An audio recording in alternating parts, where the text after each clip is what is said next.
Certo, queridos. Dando continuidade ao texto da Aldala Holmes, os princípios gerais do diagnóstico psicopatológico, ele informa que podemos, no que diz respeito à natureza humana, distinguir três tipos de fenômenos, né? Três tipos de fenômenos que são possíveis de serem classificados. O primeiro grupo de fenômenos diz respeito a aspectos e fenômenos encontrados em todos os seres humanos. Tais fenômenos fazem parte de uma categoria ampla demais e, portanto, não é muito útil a sua classificação. Por exemplo, todas as pessoas que forem privadas de sono vão ficar sonolentes. Todas as pessoas que forem privadas de alimento, que não se alimentarem, vão apresentar sono. São fenômenos triviais, né? Não é necessariamente patológico você apresentar sonolência. Todas as pessoas sentem, todas as pessoas têm fome, então isso não é patológico, né? Então isso não desperta muito interesse da psicopatologia. O outro grupo de fenômenos são aspectos e fenômenos encontrados em algumas pessoas, mas não em todas. Esses sim são os fenômenos de maior interesse para uma classificação diagnóstica em psicopatologia. E, de acordo com o autor, aqui estão todos os sinais e sintomas dos transtornos mentais, né? Então, são os fenômenos encontrados em algumas pessoas, mas não em todas. Exemplo, algumas pessoas vão apresentar uma oscilação de humor mais marcante. Todos nós oscilamos de humor, mas em algumas pessoas isso é mais marcante, que é o caso das pessoas que podem ter o diagnóstico em conjunto, né, com outro grupo de sintomas, pode ser classificado como um transtorno bipolar. Em relação a uma tristeza mais intensa, junto com uma perda de interesse ou prazer, algumas pessoas de um grupo, assim, muitas apresentam, não são todas, mas algumas sim. Então, será que esse indivíduo não tem uma depressão? Então isso diz respeito, interessa aos estudos psicopatológicos. Ou ainda no caso da esquizofrenia, né? Algumas pessoas vão apresentar alucinações, delírios, vão conversar sozinhas. Então isso pode ser um indício, né, de algo anormal, um comportamento, né, entre aspas, anormal. Então diz respeito, interessa a psicopatologia. E tem aspectos e fenômenos encontrados apenas em um ser humano em particular. Então esses fenômenos são de interesse para a compreensão do ser humano, mas são restritos demais, né? Difícil classificação, então isso não é interessante para a psicopatologia. Apenas uma pessoa no mundo apresenta esse tipo de comportamento, então não necessariamente isso é psicopatológico, né? Provavelmente isso é uma característica dela, é singular, né? Então não necessariamente isso é patológico e não vai despertar o interesse da psicopatologia. Então, de modo geral, pode-se afirmar, né, retomando o que o autor já colocou anteriormente, que o diagnóstico só é útil e válido quando ele é visto como algo mais do que rotular o paciente. É preciso ter esse cuidado de não rotular. Esse tipo de utilização do diagnóstico psiquiátrico, de rotular, seria uma forma precária, questionável de fato e não propriamente científica. Funcionaria apenas como um estímulo a preconceitos que deveriam ser combatidos, né? Então, o propósito do diagnóstico psicopatológico não é rotular. Essa é uma forma precária, não válida e nem é considerada científica. O diagnóstico psicopatológico tem o seu valor, mas não com esse intuito de se rotular, e sim com o intuito de se ter uma classificação, ter uma visão de ajudar as pessoas a terem uma melhor qualidade de vida, de dar um norte para uma intervenção terapêutica eficaz. Esse é o objetivo. Então, ele coloca aqui que o, a legitimidade do diagnóstico psiquiátrico sustenta-se na perspectiva de aprofundar o conhecimento, tanto do indivíduo quanto do particular, quanto das doenças. E aí ele diz que isso permite o avanço da ciência, permite uma antevisão do prognóstico, né, permite uma visão. O que é o prognóstico? O diagnóstico é o momento, né, que ocorre uma classificação, o prognóstico é o futuro, né, o que se espera da evolução daquele quadro. Então permite ter uma visão da evolução daquele quadro, né, o diagnóstico. Por exemplo, né, uma pessoa que recebeu um diagnóstico de depressão, né, a partir da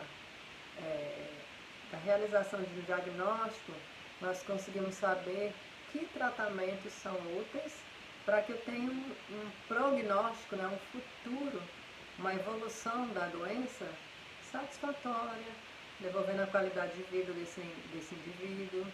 É possível saber que, a partir do diagnóstico, não, é uma depressão.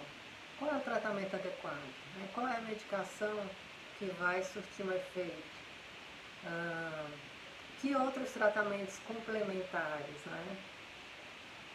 Atividade física, né? Dentre outras coisas, a psicoterapia, por onde que eu vou, que intervenções eu vou realizar, né, para manejar esse comportamento do indivíduo. O que eu preciso fazer? Eu sei que um indivíduo com depressão, ele tem uma perda de interesse ou prazer. Então, o que eu posso orientá-lo a fazer? Eu sei que o indivíduo que tem um transtorno de ansiedade, que tem, por exemplo, um transtorno do pânico, né? Eu consigo entender o quadro dele, né? Entender o que acontece com ele a nível físico, inclusive, né? Uma ativação do sistema nervoso simpático, a nível psicológico também. O indivíduo fica super focado nas suas sensações corporais, né? O transtorno bipolar é o medo das próprias sensações corporais. Então eu vou esclarecer esse indivíduo, eu vou fazer uma psicoeducação com ele, para que ele entenda o que está acontecendo no organismo dele. Eu vou ensinar técnicas para que ele consiga lidar com essas alterações psicológicas e fisiológicas do transtorno. Então, nos permite essa antevisão de um prognóstico. E permite, né, esse estabelecimento dessas ações terapêuticas e preventivas mais eficazes, né, como eu mencionei essas aqui. Tá? Então eu vou acompanhando aqui os slides aqui no meu notebook. Além disso, o diagnóstico possibilita a comunicação mais precisa entre profissionais e pesquisadores. Por exemplo, né, eu vou fazer o encaminhamento, e aí eu mando lá um relatóriozinho do que foi percebido, né, do que o paciente apresenta, que intervenção que eu já realizei. Eu posso enviar para um outro profissional que de repente que vai dar continuidade, um outro profissional que, né, esse paciente não vai, que vai atendê-lo, de repente um outro psicólogo mudou-se de cidade, vai com outro profissional, mas também pode ser para o psiquiatra. Tem muitos pacientes que, por exemplo, pedem um laudo para realizar a perícia no INSS, por exemplo. Então a gente faz o laudo, descreve ali os sinais e sintomas, descreve ali a história, um pouco da história, né, do histórico do paciente, da história de vida dele, da história da doença, porque às vezes eu já acompanho o paciente por muito tempo e numa perícia, numa única avaliação, o profissional não tem condições, né, de ter essas informações que só quem já acompanha a evolução do problema, né, que está ali, né, acompanhando esse paciente, que vai ter. Então, o diagnóstico possibilita essa comunicação mais precisa. Às vezes também o próprio paciente não sabe muito bem descrever o que é. Tem muitos pacientes, pessoal, que nem sabem qual é o diagnóstico que eles têm. Né? Tem muitos que vêm de outros profissionais, ou médicos, psiquiatras, enfim, e a gente pergunta, né, você sabe? O que ele falou para você? Né? Qual é o seu diagnóstico? Ele não sabe.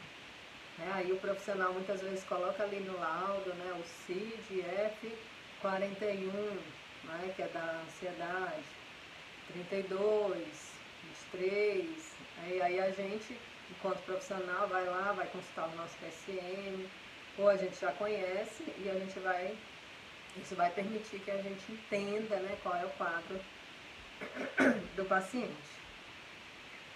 Então,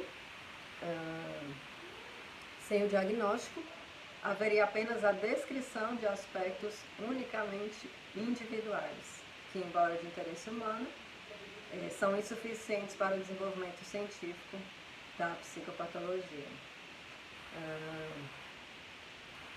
Um outro ponto também, meninos, é que do ponto de vista clínico e específico da psicopatologia, embora o processo diagnóstico em psicopatologia siga os princípios gerais das ciências médicas, né, ou seja, embora o diagnóstico psicopatológico siga o princípio de outras áreas, né, das outras áreas da saúde de uma forma geral, mas ele tem algumas características particulares, alguns aspectos particulares.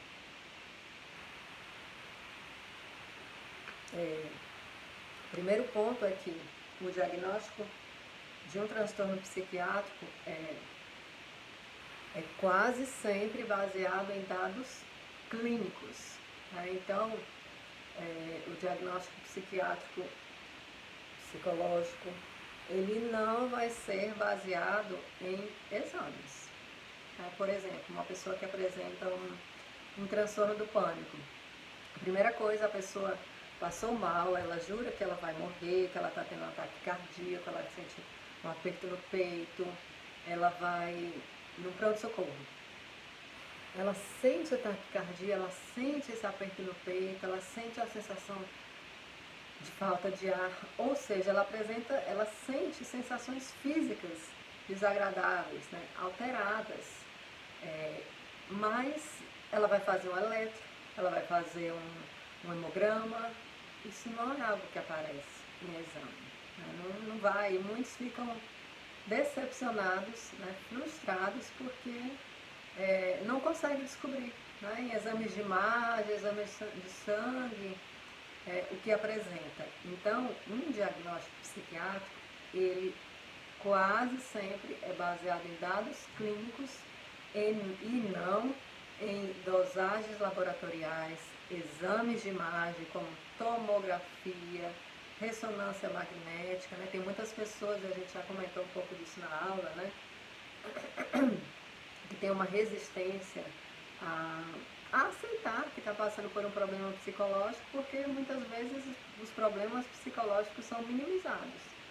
Isso é coisa da sua cabeça, isso é bobagem, isso é besteira, tira isso da sua cabeça, né? São as falas das pessoas.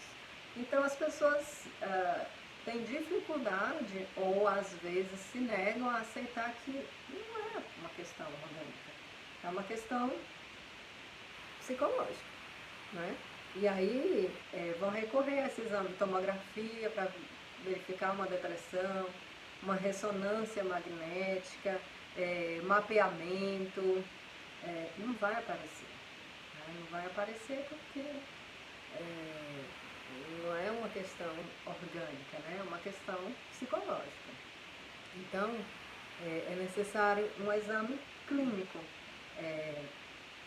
que vem, né, que tem a ver com uma entrevista, né, com a observação, com uma entrevista para a coleta dos dados, né, da história da doença, da história do paciente, dos sintomas apresentados. Então, isso são os dados clínicos. Então, o diagnóstico não vai se basear nesses exames.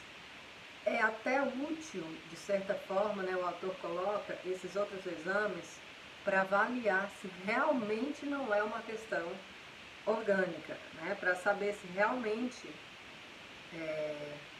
a pessoa não apresenta se é uma esquizofrenia, né, ela está apresentando alucinações e delírios. Então, às vezes, um exame de imagem pode ser útil para avaliar se não é uma esquizofrenia, uma psicose, ou se ela está apresentando, de repente, uma doença neurológica, né, uma encefalite, que é uma infecção cerebral, tumores, de repente um tumor está pressionando determinada área do cérebro, e aí pode estar causando as alucinações. Doenças vasculares, outras doenças nos sistemas, né, nos outros sistemas do organismo dela, como por exemplo, né, pessoas que estão em situação de hospitalização, idosos, né, com problemas de saúde médicos, né, gerais, podem apresentar alguns sintomas psicopatológicos, né, como por exemplo delírios e alucinações, que é um quadro que, embora sintomas sejam semelhantes aos sintomas psicopatológicos, eles são causados por uma questão orgânica e pelo fato da pessoa estar internada, ela está privada de estimulação sensorial. E aí ela pode apresentar o chamado delírio. Nós vamos estudar mais à frente. Tá? Então tem essa diferença entre o delírio e o delirium, que tem uma origem orgânica.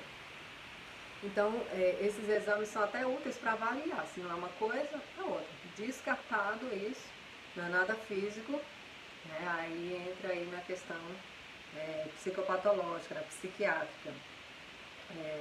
Portanto, é importante ressaltar, o Dalgarrando coloca, que os exames complementares não vão substituir o essencial do diagnóstico psicopatológico, que é uma história bem colhida, né? Uma história onde você vai colher de forma minuciosa a história do paciente, né? A história da doença, quando começaram os sintomas, a primeira vez que ele sentiu, há quanto tempo, se ele relaciona com algo, se tem casos na família, se ele já teve um outro momento, se ele faz uso de algumas substâncias, de algo, se ele já sofreu um acidente, dentre outras coisas.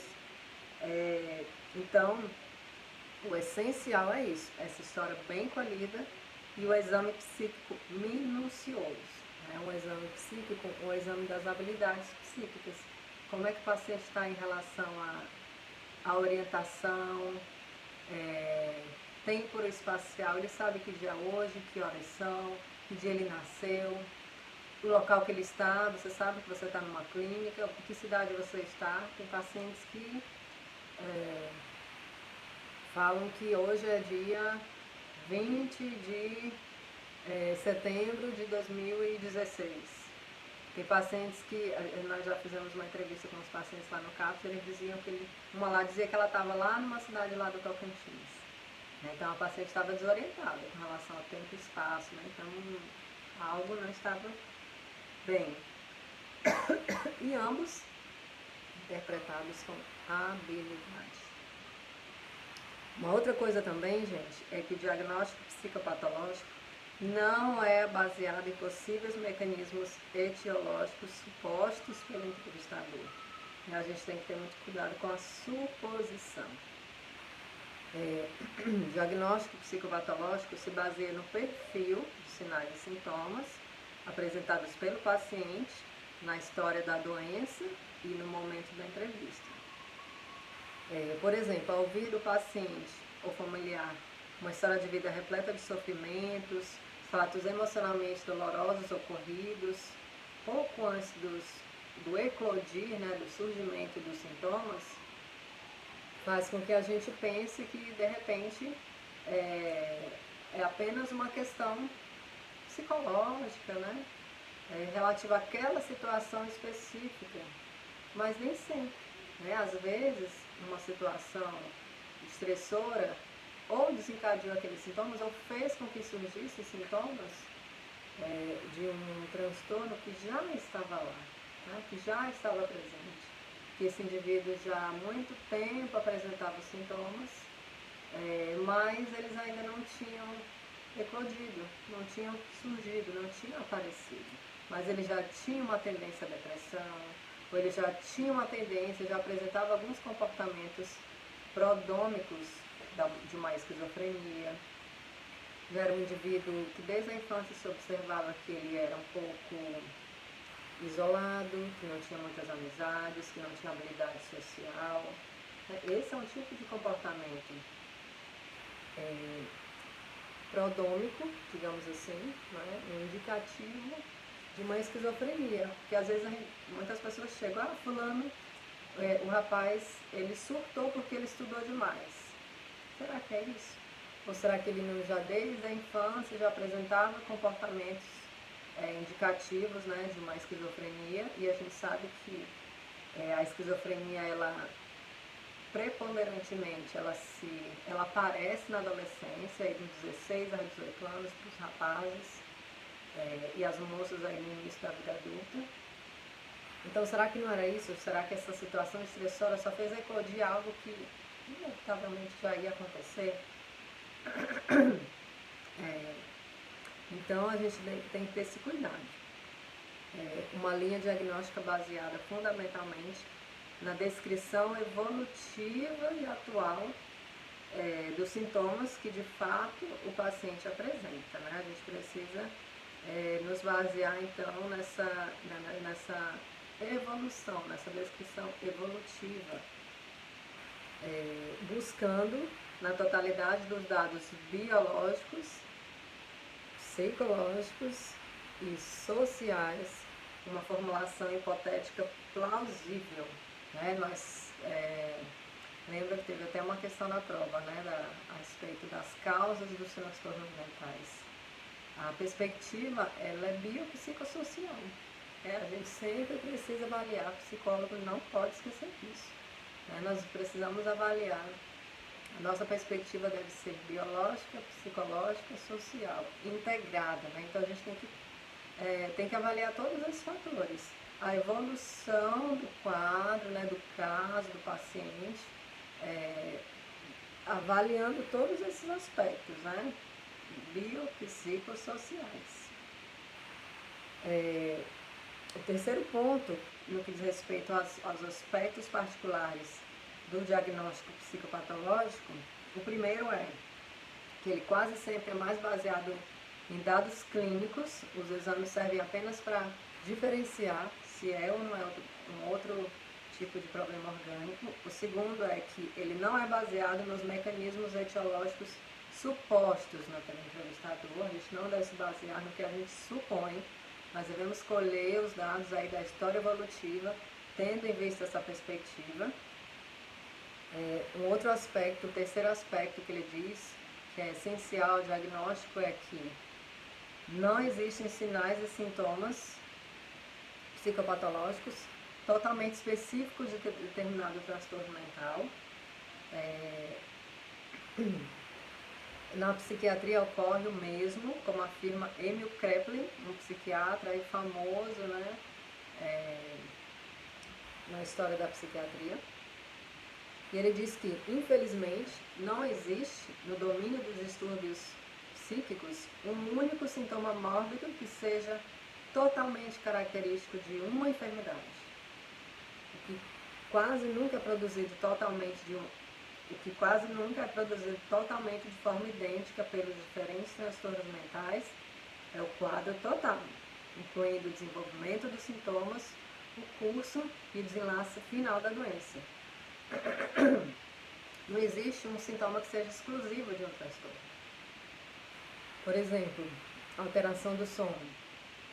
Praticamente acho que todos os transtornos a pessoa vai apresentar alteração no sono. Ela está ansiosa, altera o sono. Ela tem depressão, altera o sono. Ela tem transtorno bipolar, ela tem esquizofrenia, ela pode apresentar. Uma tristeza exacerbada, né? A depressão, humor deprimido, não é característico só da depressão.